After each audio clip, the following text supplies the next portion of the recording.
Vicepresidente Bolzonello, quest'oggi un triplice taglio del nastro a Cordovado per ridare smalto a una città che, ricordiamo, è anche uno dei borghi più belli d'Italia. Un comune che veramente dà un senso, una percezione di bellezza come pochi altri, è a pieno titolo all'interno del percorso dei borghi più belli d'Italia e dà una potenzialità turistica anche come comprensorio assieme a Sesto Arregra, insieme a tutte quelle che sono le bellezze di questo nostro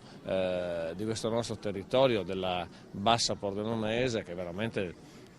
hanno la capacità di offrire all'ospite, al visitatore, degli squarci straordinari. Lo vediamo qui adesso, qui siamo nella parte del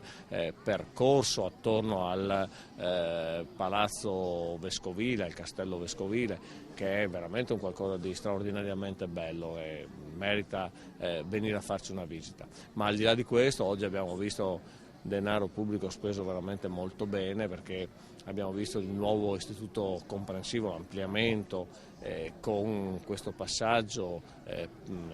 sotto la strada provinciale e l'unione dei due plessi, la capacità di quindi mettere in sicurezza i nostri ragazzi che si spostano da una parte all'altra, che passano dalle aule ai laboratori, la capacità di recuperare un vecchio palazzo e di metterlo a disposizione della comunità più ampia, che è quella educante sicuramente, ma anche quella civile, attraverso un bellissimo auditorium. Insomma, oggi devo veramente fare i complimenti al